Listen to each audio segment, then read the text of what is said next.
सहनावतु सहनौ भुनक्तु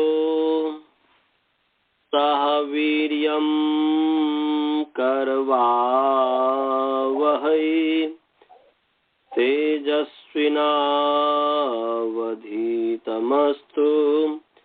मा विद्विषावहै। ओम शांति शांति शांति।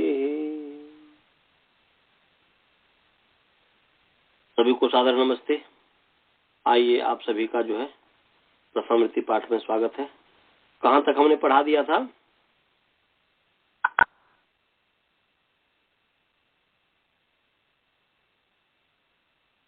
अजय, अच्छा, ईजतु ईजु ये सब की सिद्धि कर दिया था।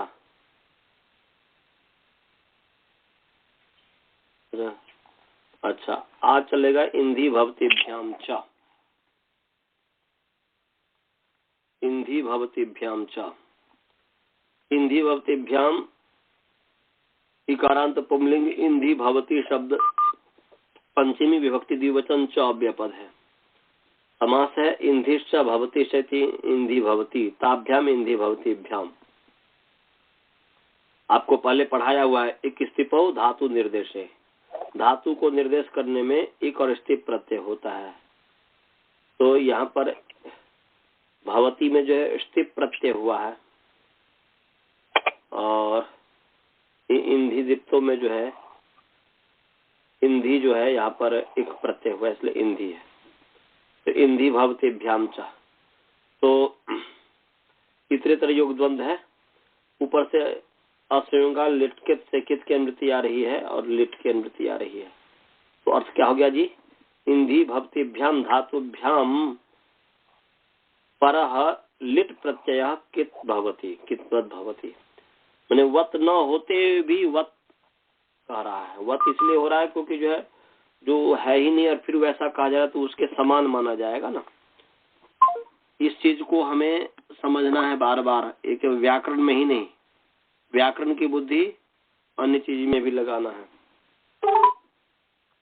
कि जैसे यहाँ पर जो है इंधी भवतीभ्याम च इंधी भवतीभ्याम धातुभ्याम परः लिट प्रत्यय कित भवती।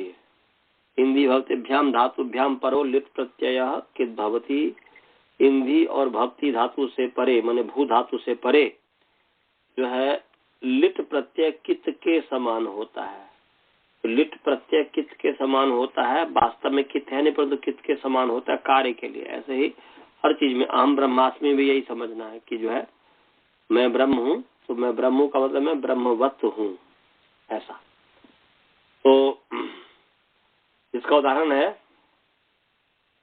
पुत्र ईधे अथर्वणः, ऋग्वेद का मंत्र है, और समीधे दस्युहंतमम और बभूव बभूविथ। तो यहाँ पर पुत्र ईधे अथर्वणः,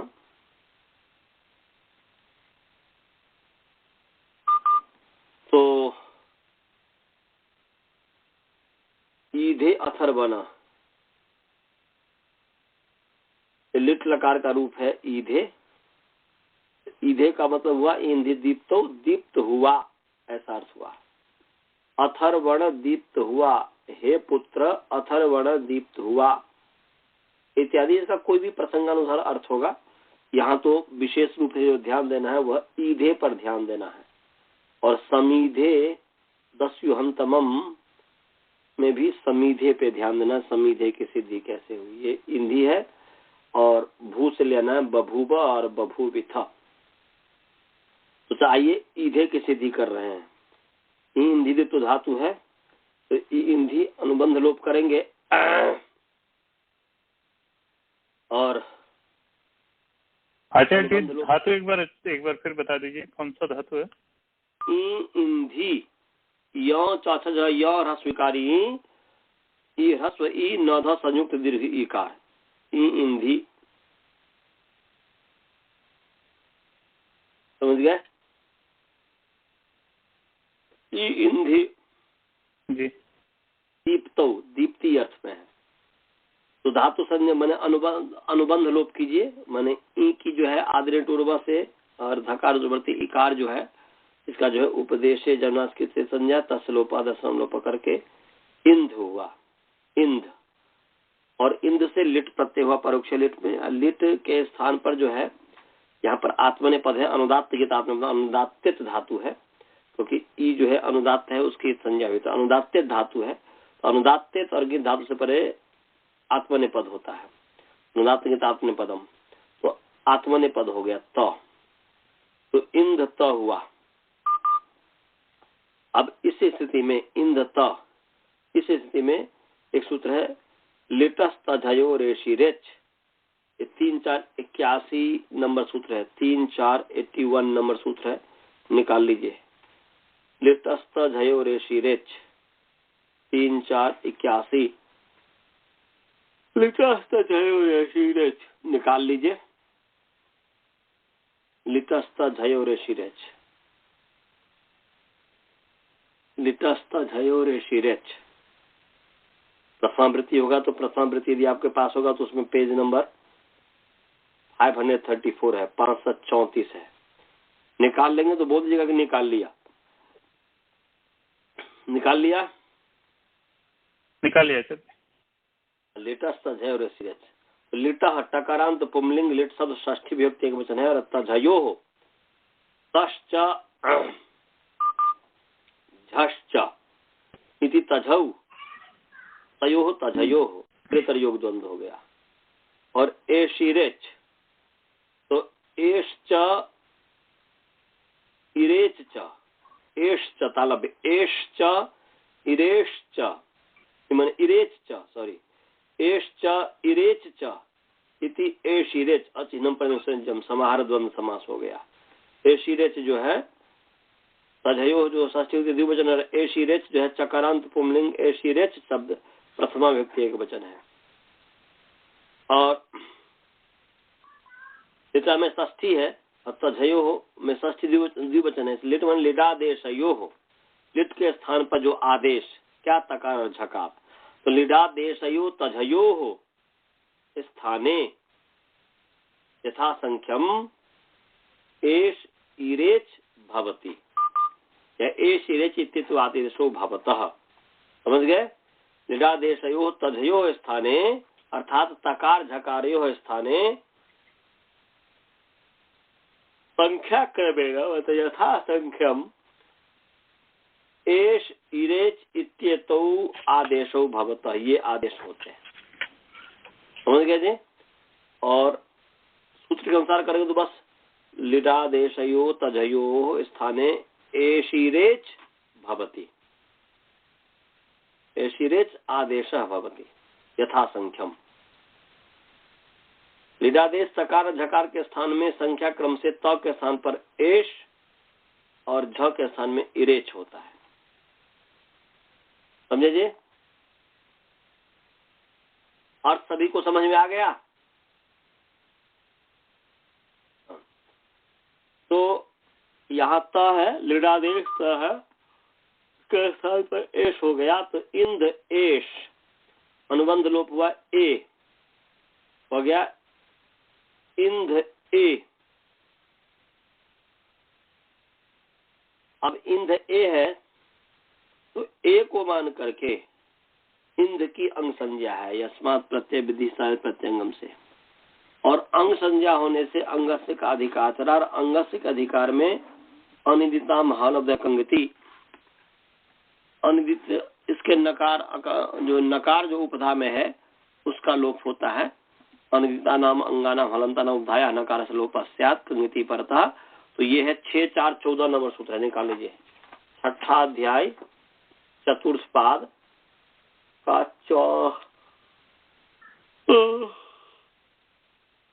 माने 14 नंबर सूत्र है, 14 नंबर सूत्र है, अनिदिता हाला उपधाया कंगति। निकाल लिए? कौन से इसका है? 6, 4 24 है, 24 है जी, 14 24 ओके 24। 6 4 24 है, क्या है जी 24 अनिदिताम हलो उपधाया कंगति। पेज नंबर 240, पेज नंबर 240 बोल रही है ये। नहीं, हमारे में पेज नंबर 240 नहीं है, हमारे में पेज नंबर 238 है। तो अनिदिताम हल उपधाया कंगति, ये पदच्छेद करता हूं। अनिदिताम सकारांत पुंलिंग अनिदित शब्द षष्ठी विभक्ति बहुवचन। हलः लकारांत पुंलिंग हल शब्द षष्ठी विभक्ति एक वचन। और उपधायाः आकारांत स्त्रीलिंग उपधा शब्द षष्ठी विभक्ति एक वचन। और कंगति सकारांत पुंलिंग कंगित शब्द सप्तमी विभक्ति एक वचन। पदच्छेद सभी को समझ में आ गया? फिर मैं बोलता हूं अनिदिताम सकारांत पुंलिंग अनिदित शब्द षष्ठी विभक्ति बहुवचन। हलः लकारांत पुंलिंग हल शब्द षष्ठी विभक्ति एक वचन। उपधाया आकारांत स्त्रीलिंग उपधा शब्द षष्ठी विभक्ति एक वचन। कंगति तकारांत पुंलिंग कंगित शब्द सप्तमी विभक्ति एक वचन, या नपुंसक लिंग कर दीजिएगा। तकारांत नपुंसक लिंग पुंलिंग ही ठीक रहेगा। तकारांत पुंलिंग कंगित शब्द सप्तमी विभक्ति एक वचन है। समझ गए जी? सभी को पदच्छेद समझ में आ गया? गुरुकुल वालों को समझ में आया जी? हेलो। हाँ, तो अब समास। अनिदिताम में समास है, कंगति में समास है। देखिए, अनिता में इदित है, इत यस्य इदित है ना, इत ये शाम ते इदितः, या इत यस्य इदितः ते इदितः, इदित ते इदितः ऐसा। या इत यस्य, इत माने इकारः, इत माने तपर तत्कालस्य, ये तपरत्वेन उच्चार्यमान जो वर्ण है, तपर से युक्त जो वर्ण है, उसका जितने देर में जितने समय उच्चारण काल होगा उतने ही समय में जिसका उच्चारण काल होगा सवर्ण का, उतने ही को ग्रहण करेगा, उतने ही की संख्या। इकार इत माने इकारः, तो इत यस्य माने इकारः इत येषाम, बहुत सारी इदिता में, इसलिए उसके आधार पर बहुवचन कर दीजिए। इकारः इत येषाम अर्थात इत येषाम, इकार इत हैं जिनके, उसको कहेंगे इदित। इकार हैं इत जिनके, उनको कहेंगे इदित। समझ गया जी? तो जिन धातुओं के, क्योंकि यहाँ पर अंग संज्ञा, अंग संज्ञा प्रत्यय से ही होता है, प्रत्यय जो है धातु और प्रातिपदिक से आता है, तो यहाँ पर जो है प्रत्यय कंगति कित गित प्रत्यय के प्रत्यय कहा है, तो इसलिए है धातु लेना है। तो इकार इत हैं जिन धातुओं के, उसको कहेंगे इदित। इकार इत है जिन धातुओं के, उसको कहेंगे इदित। समझ गए जी? जैसे अगी गतौ, क्या जी? अगी गतौ, गति अर्थ में अग्नि शब्द की जैसे सिद्धि करते हैं। सत्यार्थ प्रकाश आप पढ़ेंगे तो सत्यार्थ प्रकाश में भगवान के नाम अनेक नामों में से एक नाम अग्नि है, आकार से अग्नि इत्यादि नाम है, मैंने आकार से विराट, अग्नि, विश्वादि, तो अग्नि, तो अग्नि की सिद्धि है जो है अगिगतो से भी बनता है, इंदिदिप्तो से भी बनता है, तो अगी से लीजिए। तो अगी में गकार प्रति जो इकार है उसका उपदेश है जन्माष्टमी से संजहर तस्लोपा दर्शन लोप, तो ये अगी जो अग धातु है ये इदित धातु है। समझ गए जी? और इदित होने के कारण ही इदितो नुम धातु से नुम हो गया, तो अन ग है और माने अग्नि होता है ना जी, अग्नि, तो नुम आगम होता है अंग, और फिर अंगिर न लोपस्था, तो नी प्रत्यय होता है, फिर न का फिर लोप हो जाता है, तो अग्नि बन जाता है। तो जैसे अगी है इदित धातु है, इकार इत है जिसका, जिन धातुओं को, इन धातु का नाम है इदित। सभी को समझ में आ गया जी? ऐसे ही जहां पर भी ह्रस्व इकार इत होगा जिन धातुओं का, वो इदित धातु होगा। और न इदित अनिदित, या न इदितः अनिदितः तेषाम अनिदिताम, माने इकार इत है जिन धातुओं के उनसे भिन्न धातु वो कहेंगे अनिदित धातु। सभी को समझ में आ गया? जैसे भू धातु है, पठ धातु है, गम धातु है, हस धातु है इत्यादि जो भी है, तो क्या ये इकार इत है इन धातुओं में, ह्रस्व इकार? इसलिए भू धातु अनिदित हो गया, पठ धातु अनिदित हो गया,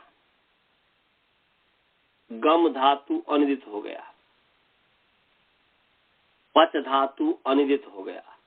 ऐसे ई इंधी दीप्ति धातु, ई इंधी धातु अनिदित हो गया। क्यों? क्योंकि ये दीर्घ इकार है, जबकि वहां पर ह्रस्व इकार की बात कर रहा है। तपर तत्कालस्य इत इति येषाम, तो वहां पर ह्रस्व इकार ही लेना है, दीर्घ इकार नहीं लेना है। समझ गया जी? तो इंधी धातु अनिदित है कि इदित है, बताइए? अनिदित है, ह्रस्व इकार नहीं है। गुरुकुल वाले को समझ में आ रहा है? इंधी जो धातु है ये इदित है कि अनिदित है? बोलो बालबोध जी, अजय। अनिदित है, क्योंकि इकार इत नहीं है, ह्रस्व इकार इत नहीं है, तो ये नहीं तत्पुरुष समास हो गया। पूरा हो गया तो बहुब्रीहि गर्भ नहीं तत्पुरुष समास। पंक्ति में समास है कच ङ च, कच ङ च इति कुंगौ, कच ङ च इति कुंगौ, और कुंगौ इतो यस्य स कंगित तस्मिन् कंगिति, माने ग और माने क और ङ इत है जिनके, जिन प्रत्यय के क इत है और ङ इत है, वो उन प्रत्यय का नाम हो गया कंगित, तस्मिन् कंगिति। तो कंगिति माने किति ङिति च प्रत्यय परतः, ये अर्थ हुआ। प्रत्यय का अपने आप अध्याय हो गया, अंग संज्ञा है, प्रत्यय के बिना तो अंग संज्ञा हो ही नहीं सकती। इसलिए कंगिति प्रत्यय परतः, या किति ङिति अलग अलग करेंगे तोड़ करके, तो किति ङिति च प्रत्यय परतः। इतना समझ में आ गया जी? अजी अब जो है इसमें कहीं समास नहीं है, तो अर्थ हो गया अनिदिता नाम अंगानाम, अनिदिता नाम अंगानाम, अनिदित अंगों के, अनिदिता नाम अंगानाम माने इकार इत संजक नहीं है जिन धातुओं के, ऐसे तो अनिदित अंगों के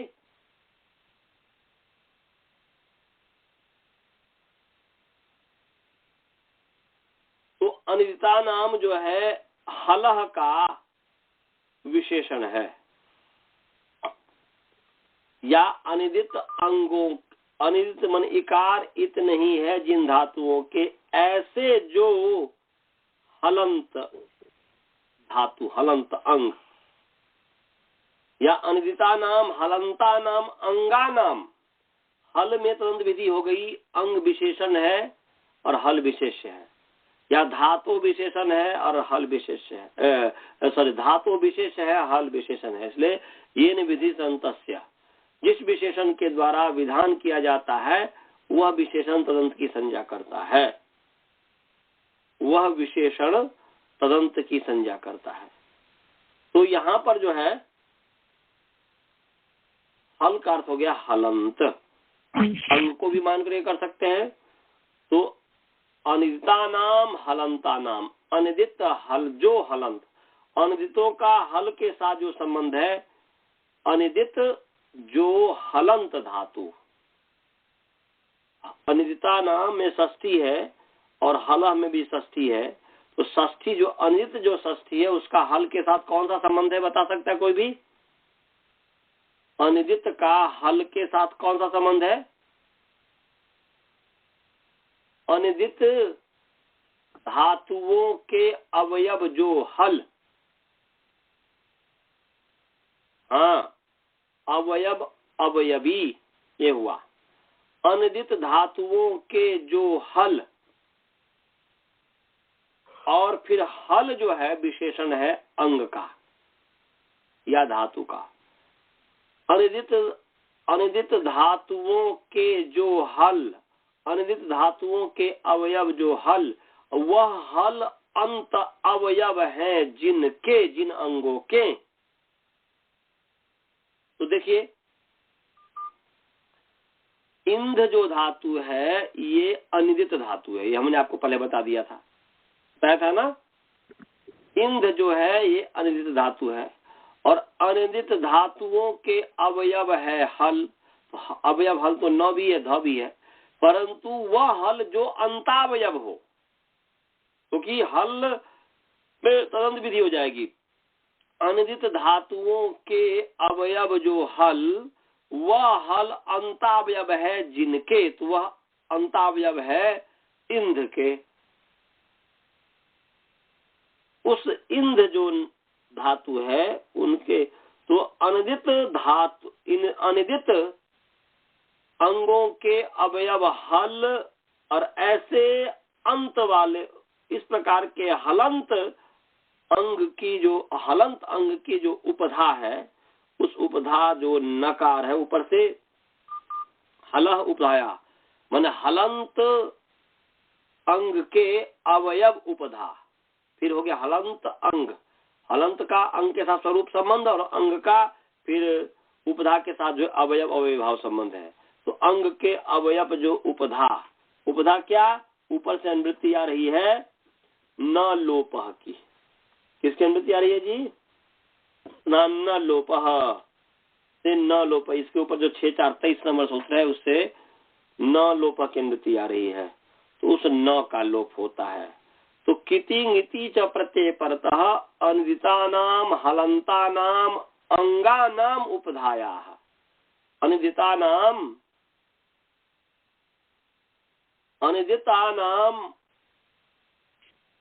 हलंतानाम अंगानाम उपधाया। अनिदित हलंत अंग, अनिदित जो है, अनिदित का हलंत के साथ, अनिदित जो हलंत, तो अनिदित हलंत अंग, अनिदित और हलंत ये दोनों का स्वरूप संबंध हो गया, परंतु हल के साथ अवयव भाव संबंध है। तो अनिदित हलंत अंग के, अनिदित रूप हलंत अंग जो हो गया, तो अनिदित हलंत अंग के उपधा जो नकार है उसका लोप हो गया। तो ये अनिदित इंद है, हलंत है, हलंत अंग है पूरा, उसका उपधा हो गया अलुंत्यात पूर्वधा, अंतिम अंत से पूर्व, ध से पूर्व न है, उस उपधा जो नकार है उसका लोप हो गया। लोप क्या है, अदर्शनम लोपः, लोप है अदर्शनम लोपः, तो लोप हो गया, तो इद हुआ। समझ में आया जी। अर्थ हो गया अनिदितानाम हलंतानाम अंगानाम उपधाया, अंगानाम अवयवस्य उपधाया, स्थाने उपधाया नकारस्य लोपो भवति। किति गिति च प्रत्यय परता, कित गित प्रत्यय के परे रहते। समझ गए जी। या पहले सब समझाएंगे तो किंगिति प्रत्यय परता माने किति गिति च प्रत्यय परता, निदानाम हलंतानाम अंगानाम उपधाया नकारस्य लोपो भवति, ये अर्थ हो गया। और सभी को समझ में आ गया। तो यहाँ पर जो है नकार का जो है लोप हो गया, तो इद हुआ, और इद और ए है। इसके बाद जो है लिटि धातु अनाभ्यासस्य, अनाभ्यास धातु के प्रथम एकाच को द्विवचन होता है, अजादि द्वितीय एकाच को। तो अजादि द्वितीय एकाच को द्विवचन होता है, ऐसा कहा है, और हलादि प्रथम एकाच को। तो यहाँ पर तो अजादि है, द्वितीय एकाच तो तीसरा एकाच है, नहीं तो उसी का द्विवचन हो जाएगा। इध इध पूर्वाभ्यास हलादि शेषा, ई इध ए अकशब दीर्घ ईधे बन गया। ऐसे ही सम उपसर्ग के समीधे ये बन जाएगा, सम्यक रूप से प्रकाशित हुआ। समझे जी? ईधे और समीधे की सिद्धि समझ गए? जी। हाँ बोलिए, समझ में आ गया सभी को? आ गया सर। गुरुकुल वाले को समझ में आया?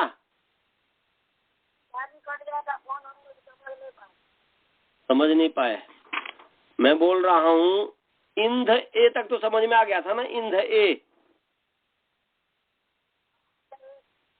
इंध ए तक तो था ना? इंध ए तक समझ में आ गया कि नहीं?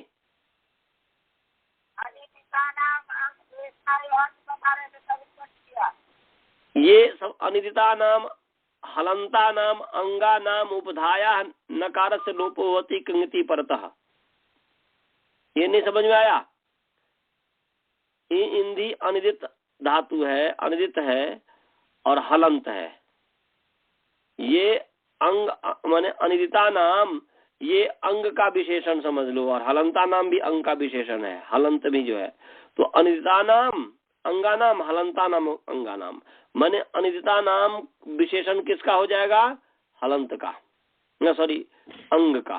तो अनिदिता नाम, अनिदित जो अंग, हलंत जो अंग, तो ये अनिदिता नाम, हलंता नाम, अंगा नाम उपधाया नकार श्लोक होती। अनिदित अंग के, अनिदित हलंत अंग के उपधा नकार, तो अनिदित है ही, हलंत है ही, ध अंतिम है, हलंत है, तो हलंत अंग के उपधा जो नकार है उसका लोप हो गया, तो इध हुआ, और ए है, इध ए हुआ।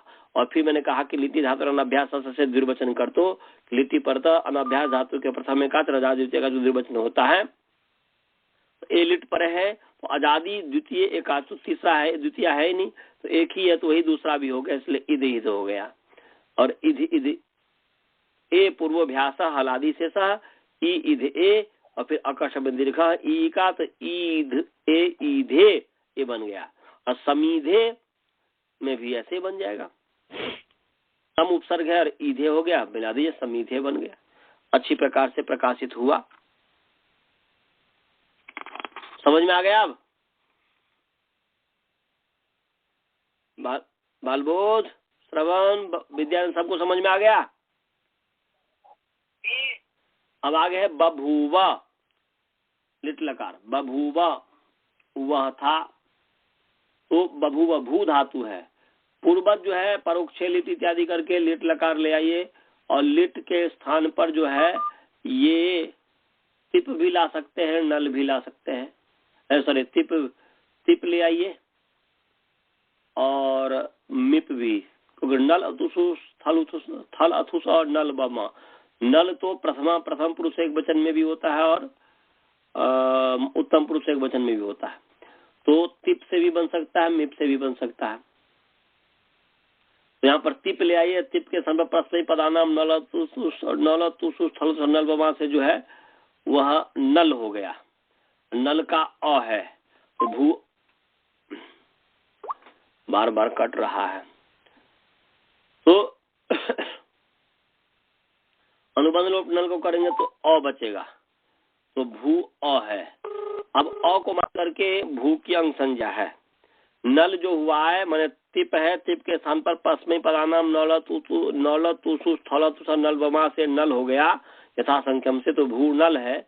नल का अनुबंध लोप अ हुआ, तो भू अ हो गया। अब अ को मान करके भू की अंग संज्ञा है, और अंगस्य के अधिकार में अचोई नीति से, अचोई नीति जो है इससे अजंत अंग को वृद्धि प्राप्त हुई, प्रत्यय के परे रहते। तो यहाँ पर एक है कि इंधी भवतिभ्याम च, इंधी और भू धातु से परे लिट जो है कितवत होता है। जैसे यहाँ पर इंधे में किया था, कितवत मान करके ही कित माने एश जो कित हो गया, क्योंकि असंगान लिट इंधी भवतिभ्याम से कित किया था। ऐसे ही यहाँ पर जो है इंधी भवतिभ्याम से नल जो है कितवत मान लिया गया। कितवत होने से जो है कंगतिया से निषेध हो गया, वृद्धि नहीं हुई, तो भू अ ही रहा। अब इस स्थिति में अ को मान करके भू की तो अंग संज्ञा है ही, उस अंगस के अधिकार में भूवो उग लुंग लिटो हो, इससे जो है वो आगम होता है। ये 6-4-88 नंबर सूत्र है, निकाल लीजिए। 6-4-88, 6-4-88, 6-4-88, 6×4=88 निकाल लीजिए। भूवो उक लुंग लिटो हो, निकाल लिया जी। हाँ, तो भूवो उक लिंग लिटो हो। भूवः वकारांत पुंलिंग, सॉरी उकारांत, दीर्घ उकारांत पुंलिंग भू शब्द षष्ठी व्यक्ति एकवचन है, और वो ककारांत पुंलिंग वुक शब्द प्रथमा व्यक्ति एकवचन है। लुंग लिटो टकारांत पुंलिंग लुंग लिट शब्द सप्तमी व्यक्ति द्विवचन। समास है लुंग च लिट च इति लुंग लिटो तयोः लुंग लिटो इतरेतर योग द्वंद्व हो गया। और इसमें जो है अंगस्य का अधिकार चल ही रहा है। और अति स्नु धातु भ्रुवाम योरी योरी अंगु बंगो जो 6×4=70 नंबर सूत्र है 6×4=77, इससे अति की निवृत्ति आ रही है। तो अर्थ हो गया अजादौ प्रत्यये परतः, ऐसा हो गया। क्योंकि जो है अंग कहा है तो अंग तो तभी होगा जब प्रत्यय परे हो, और उस प्रत्यय विशेष है और अची विशेषण है, तो अर्थ क्या हो जाएगा अजादौ प्रत्यये परतः। इतना समझ में आ गया जी। अजादौ प्रत्यये परतः या अची परतः, अजादौ प्रत्यये परतः ऐसा। अब जो है तो वह अजादो प्रत्यय क्या हो, तो लुंग और लिट है। लुंग लिटो हो अच्छी है। तो लुंगी लिटी च अजादौ प्रत्यये परतः। लुंग और लिट अजादी प्रत्यय परे हो, वह अजादी प्रत्यय लुंग और लिट का होना चाहिए। तो लुंगी लिटी च अजादो प्रत्यये परतः, लुंग और लिट अजादी प्रत्यय के परे रहते। भुवः अंगस्य, ये जो है फिर कट गया हो, तो ये भुवः अंगस्य, भुवः अंगस्य अंतावयवः वुक आगमो भवति, ये अर्थ हो गया। भुवः अंगस्य अंतावयवः वुक आगमो भवति। बोलते लुंग और लिट अजादी प्रत्यय के परे रहते, लुंग और लिट अजादी प्रत्यय के परे रहते। भू अंग के अंतावयव उक होता है आद्यंतों तक, तो उससे जो कित जो है अंतावयव हो जाएगा। समझ आ गया अर्थ जी।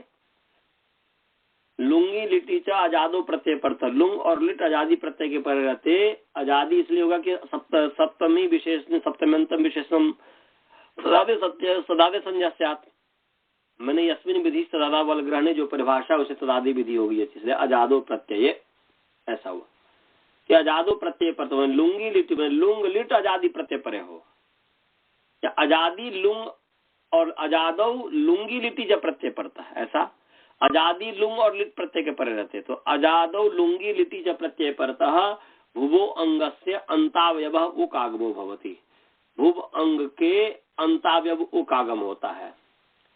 तो यहाँ पर जो है वुक हुआ तो भू वुक अ ये हो गया। तो भू वुक व अनुबंध लोप के हो जाएगा भूव, माने भूव ऐसा हो गया। भूव दीर्घ उकार हुआ हलन, तो उसका अंतर तो भूव अ। अब यहाँ पर ऐसे ही लिटी धातु अनभ्यासस्य, अनभ्यास धातु के प्रथम लिट प्रत्यय के परे रहते, अनभ्यास धातु के प्रथम का द्विवचन होता है। तो यहाँ पर भूव भूव अ ये हुआ, भूव भूव अ। पूर्वाभ्यास हलादि से सा ह्रस्व, अभ्यास को ह्रस्व हो जाता है। ह्रस्व पढ़ाया हूं कि नहीं जी अजय अनंत जी? पढ़ाया मेरा ख्याल है, मैं देख लेता हूँ। देख लीजिए, नहीं है तो फिर पढ़ा देता हूँ। ह्रस्व 7×4=59 है, नहीं पढ़ाया हूं तो निकाल लीजिए। 7×4=59 देखता हूँ, मेरे ख्याल में पढ़ाया हूँ। 7×4=59 59 जी। हाँ पढ़ाया। निकाल लीजिए। अकारांत पुंलिंग ह्रस्व शब्द प्रथम एक वचन है। अनुवृत्ति जो है अत्र लोपोभ्यास से अभ्यास की अनुवृत्ति आ रही है, और अंगस्य की अनुवृत्ति तो आ ही रही है। अब जो है अर्थ क्या हो गया? अंगस्य अभ्यासस्य अचः स्थाने ह्रस्व भवति। जहाँ ह्रस्व होता है अंग के अभ्यास के अच के स्थान में ह्रस्व होता है।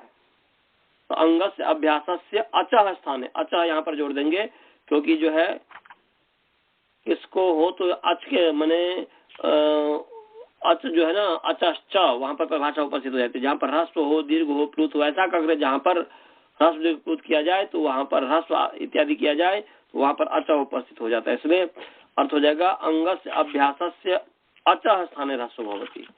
अंग के अभ्यास अच के स्थान में ह्रस्व होता है। तो यहाँ पर अंग है भू भूव, ये अंग है, उसका अभ्यास है भू, उसके अच है दीर्घ उकार, उसके स्थान पर ह्रस्व हो गया। ह्रस्व क्या है?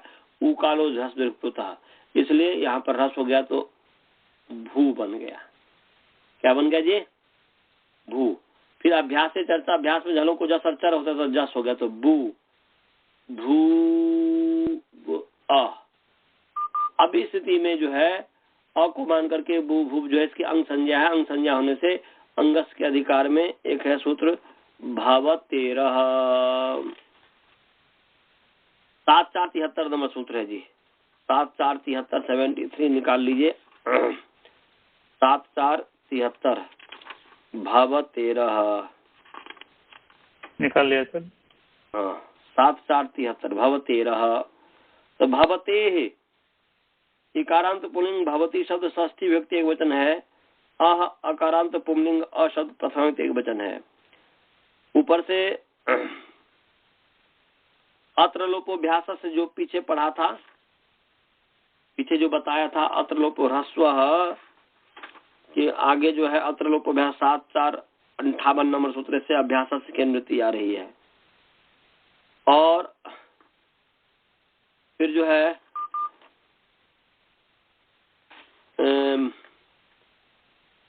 व्यथोलिटी 7468 नंबर सूत्र है, इससे लिटी की अनुवृत्ति आ रही है, लिटी की अनुवृत्ति आ रही है। तो अर्थ क्या हो गया जी? अर्थ हो गया कि लिटी परतः, ये अर्थ हुआ लिटी परतः भवते अभ्यासस्य, ऐसा अर्थ हो गया। और अंग है, अंग तो भवते अंगस्य अभ्यासस्य अंतस अलस्थाने आकार आदेशो भवति, ऐसा अर्थ हो गया कि भवते अंगस्य अभ्यासस्य माने भवती अंग के अवयव अभ्यास, भवते अंगस्य अभ्यास अंगस्य अवयवस्य अभ्यास सस्य अंतस अलस्थाने अकारादेशो भवति।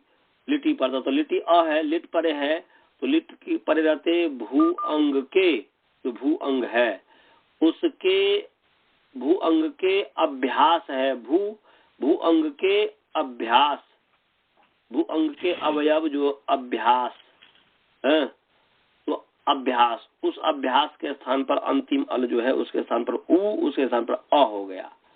तो ब भू व ये बन गया, बभूव की सिद्धि हो गई। समझ में आया जी? बभूव कैसे बना, समझ में आ गया? इसमें कोई शंका किसी को? नहीं। अच्छा, गुरुकुल वाले को कोई शंका जी? नहीं समझ में आया तो प्रश्न पूछो, नहीं तो आगे चलते हैं। तो बभूव की सिद्धि हो गई। ऐसे ही बभूविथ, बभूविथ भी वैसे हो जाएगा, है जी। बभूविथ, बभूव बभूतु बभूवतु बभूव बभूविथ। तो तिप तजी सिप थस, थस है। यहाँ पर वही भू धातु है, लिट ले आया। बभूविथ की हम सिद्धि कर रहे हैं, ध्यान से सुनेंगे। भू धातु भू धातु है, उससे लिट आ गया। लिट के स्थान पर जो है परस्मै पदानाम, लिट जो है, लिट के स्थान पर जो है थस आ गया। माने ये बभूविथ, ये जो मध्यम पुरुष द्विवचन है, बभूव, बभुवतु, बभूवु, मध्यम पुरुष एक वचन है। बभूविथ, बभूवथु है तो बभूविथ, बभूविथ की सिद्धि हम कर रहे हैं। से मध्यम पुरुष एक वचन है तो सिप है, सिप आया। और सिप के स्थान पर परस्मै पदानाम नल तुसु थल तुस नलवमा, तो परस्मै पदानाम नल अतुस उस थल, थल आ गया तो थल का थ बचा तो भू थ। अब भू थ है, उसके पश्चात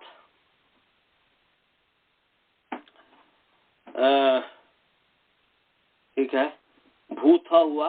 अब थ को मान करके भू की अंग संज्ञा है, अंग संज्ञा होने से अंगस्य के अधिकार में जो है सार्वधातु कार्धातु के उससे गुण प्राप्त है, क्योंकि सार्वधातु कार्धातु पर रहते इगंतंग को गुण होता है। तो लिट आर्धातुक होता है, माने आर्धातुकम शेष लिट च लिंगाशेषी छंदस्सु बहता, हमने जो पीछे बताया। तो लिट जो है आर्धातुक होता है। तो ये जो है थल का थ जो है आर्धातुक है। इस आर्धातुक के पर रहते भू जो अंग है उसको जो है गुण प्राप्त हुआ, परंतु यहाँ पर इंदी भक्ति भ्याम च, इंदी और भक्ति से परे जो है कितवत होता है। इंदी और भक्ति भ्याम, इंदी और भक्ति से लिट जो है कितवत होता है, कितवत होने से निश्चित हो गया। और जब फिर अंगस्य के अधिकार में भूगो भूग लुंग लिटो हो, अजादो लुंगी लिटी च प्रत्यय परतः, अजादी लुंग लिट प्रत्यय के पर रहते भुवो अंगस्य अंतावयव उकागमो भवति। तो आजादी है,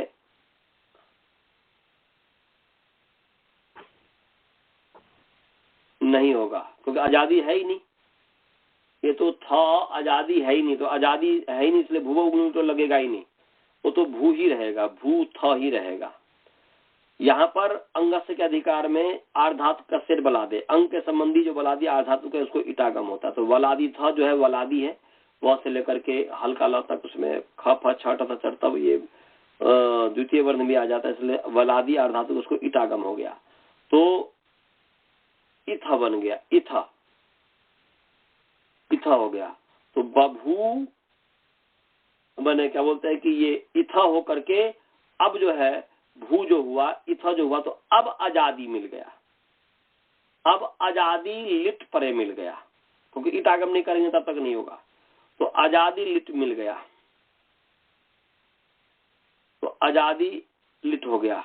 तो वो लिट के पर रहते अब जो आजादी लिट और लुंग और लिट के पर रहते भू अंग को उकागम होता है, तो उक हो गया, तो हो गया भू उक इथा, ऐसा हुआ। अनुबंध लोप फिर जो है अचिन्हम प्रसंज्ञा विथा हो जाता है। तो भू मने भू, भूव मने भूव इथा। अब इसको लिपि धातु अभ्यास से दुर्वचन हो गया। तो भू मने भूव भूव इथा, पूर्वभ्यासा हलादि शेषा हो जाएगा भू भूव इथा। अब इसके पश्चात जो है ह्रस्व अभ्यास चर्चा, ह्रस्व से भू हो गया, और अभ्यास से चर्चा, अभ्यास में जनों को जैसा चर होता है तो भू को बू हो गया, तो बू भूब इथा। अब भवतेरः, भवतेरः कहता है कि भवतेरंगस्य अभ्यासस्य, भवतेरंगस्य अभ्यासस्य अंतस्थल स्थाने अकारादेशो भवति, अकारादेश हो गया तो ब हो गया, ब भूव इथा। अब अचिन्हम प्रसंजम बभू विथा, ये बन गया। सभी को समझ में आ गया जी? बभू विथा कैसे बना, सभी को समझ में आ गया? माने वहां ईट आगम करके ही मन वो आगम करेंगे, उससे पहले होगा ही नहीं, क्योंकि आजादी फिर मिलेगा ही नहीं, इसी को ध्यान में रखना। अब आगे चले, गुरुकुल वाले को समझ में आया? चलिए जी, मृड मृद गुध कुश क्लिश वद वसः त्वा समास है। मृडश्च मृदश्च गुधश्च कुशश्च क्लिशश्च वदश्च वश्च वस दंती स वश्च इति मृड मृद गुध कुश क्लिश वस तस्मात् मृड मृद गुध कुश क्लिश वद वसः। ये पंचमी व्यक्ति है। सकारांत पुंलिंग मृड मृद गुध कुश क्लिश वद वस शब्द पंचमी व्यक्ति एक वचन है। त्वा आकारांत पुंलिंग त्वा शब्द प्रथमा व्यक्ति एक वचन है। ये त्वा अव्यय पद है ना जी, वहां पर तो अव्यय होगा, यहाँ पर तो त्वा आकारांत है। आकारांत स्त्रीलिंग ही कर लीजिए क्योंकि ये नहीं है तो आकारांत स्त्रीलिंग त्वा शब्द प्रथमा व्यक्ति एक वचन हो जाए। अब जो है अर्थ है अनुवृत्ति जो आ रही है वह कित की अनुवृत्ति आ रही है। कित तो अर्थ क्या हो गया जी? मृड माने मृड सुखने, सुख अर्थ में है, और मृदा शोधे शोध, और गुधा रोषे रोष अर्थ में है, कुशा निष्कर्ष निष्कर्ष अर्थ में है, क्लिशु विवादने बाधा अर्थ में है, और वद व्यक्तायवाची बोलने अर्थ में है, और वस निवास अर्थ में है। तो मृडा मृदा गुध कुश क्लिश वद वस इत्येतेभ्यः धातुभ्यः परः त्वा प्रत्ययः कित वत् भवति। त्वा प्रत्ययः, त्वा वैसे कित है ही, परंतु इसको फिर कित क्यों कहते हैं? कित को ही फिर कित क्यों कहा गया? तो ये जो है त्वा प्रत्यय तो कित है ही, पुनः उसे कितवत क्यों कहा गया? तो कितवत इसलिए कहा गया है क्योंकि एक सूत्र है नक्त्वा सेट। क्या जी? नक्त्वा सेट, ये 18 नंबर सूत्र है, इसी में निकाल लीजिए। 18 नंबर सूत्र है नक्त्वा सेट, निकाल लिए 1 2 18। ये कहता है नक्त्वा सेट नव्य पद है, त्वा लुप्त प्रथमांत निर्देश है। त्वा या त्वा प्रथमांत वचन मानिए या लुप्त प्रथमांत लुप्त व्यक्ति निर्देश है त्वा के आगे, या स्त्रीलिंग मान लीजिए, और सेट प्रथमांत वचन है। तो ईटा साहित्य सेट है, तेन सहितुलिगम से जो है यहाँ पर बहुवी समास हो गया है, कित की अनुवृत्ति आ रही है, तो गया सेट त्वा कित न भवति। क्या हुआ जी? सेट त्वा प्रत्यय कित न भवति। तो सेट यदि इट सहित त्वा होगा, सेट जो त्वा होगा ईटागम वाला जो त्वा, वह कित नहीं होता है, कितवत नहीं होता है।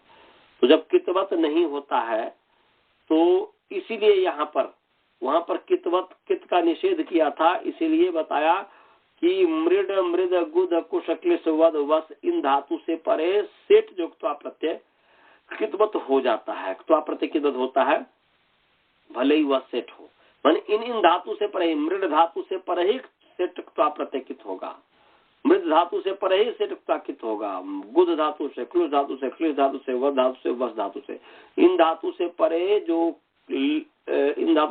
जो त्वा प्रत्यय सेट जो त्वा है वही कितवत होगा, उससे भिन्न नहीं होगा।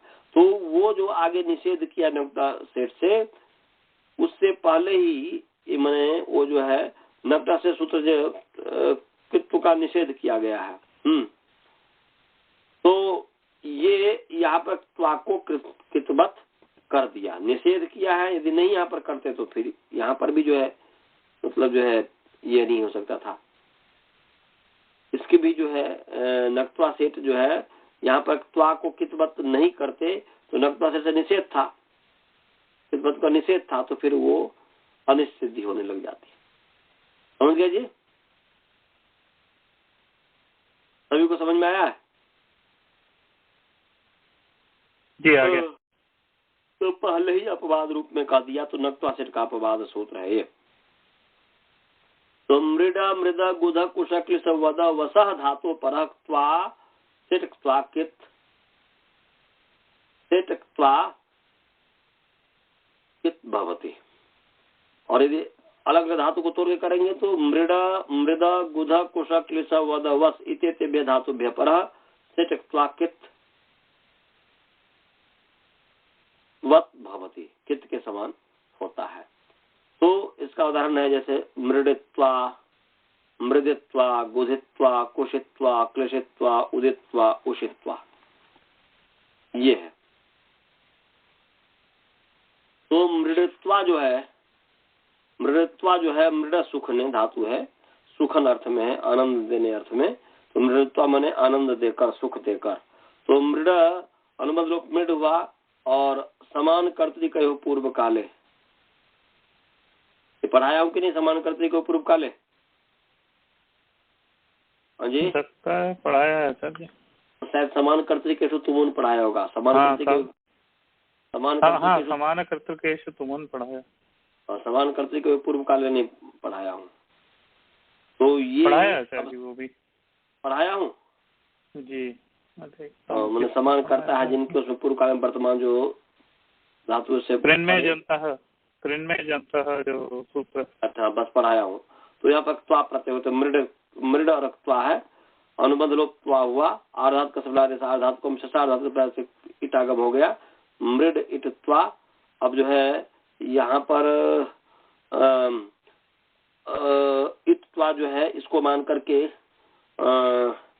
सार्धात का से मैंने पुगंत लोक से गुण प्राप्त है। तो यहाँ पर कह रहे हैं कि नक्त्वा सेठ कित है भाई, तो बोल रहे नक्त्वा सेठ, सेठत्वा कितबत नहीं होता। तो फिर जो है यहाँ पर गुण प्राप्त हो रहा था, तो उसको मृड मृद गुध कुश क्लिश वद वस त्वा, तो मृद धातु से पर त्वा जो प्रत्यय है वह कितवत हो जाता है। कितवत होने से कंगति जैसे निषेध हो गया, फिर जो है गुण नहीं हुआ, अच्छे पंचम कर दिया, मृडत्वा बन जाएगा। सुवाया, सु का अव्यय आप सुपस जो है अव्यय और आप से उतर सुप का लुक हो जाता, तो अव्यय है मृडत्वा, अव्यय उससे आगे जो है सुप का लुक हो गया। त्वा तो सुन कसुन प्रत्यान जो है अव्यय उसकी अव्यय संज्ञा, त्वा प्रत्यान उसकी अव्यय संज्ञा होती है। समझ गए जी। तो अव्यय होने से अव्यय सूत्र आप, अव्यय से उत्तर आप पर सुप का लुक होता, तो अव्यय है मृदत्वा, उससे उत्तर सुप है उसका लुक हो गया, तो मृदत्वा बन गया। इसी प्रकार जो है मृद से मृदत्वा बन जाएगा, गुद से गुदित्वा बन जाएगा। मृदत्वा मने पीस कर, गुधित्वा से गूंद मने गुधित्वा, गुधित्वा मने गूद कर या रुष्ट होकर, कुशित्वा मने खींच कर, क्लेशत्वा मने क्लेश देकर। ये सब इसकी सिद्धि हुई है, इसमें कोई विशेष नहीं है। समझ गया जी? हाँ, कोई प्रश्न? इसी तरह का प्रश्न तो पूछने तो समय हो गया है। गुरुकुल वाले को कोई प्रश्न है? कोई प्रश्न है जी? नहीं है तो मंत्र पाठ करें। ओम पूर्णमदः पूर्णमिदं पूर्णात् पूर्णमुदच्यते पूर्णस्य पूर्णमादाय पूर्णमेवावशिष्यते। ओम शांति शांति शांति। चलिए जी, नमस्ते। सादर नमस्ते। नमस्ते।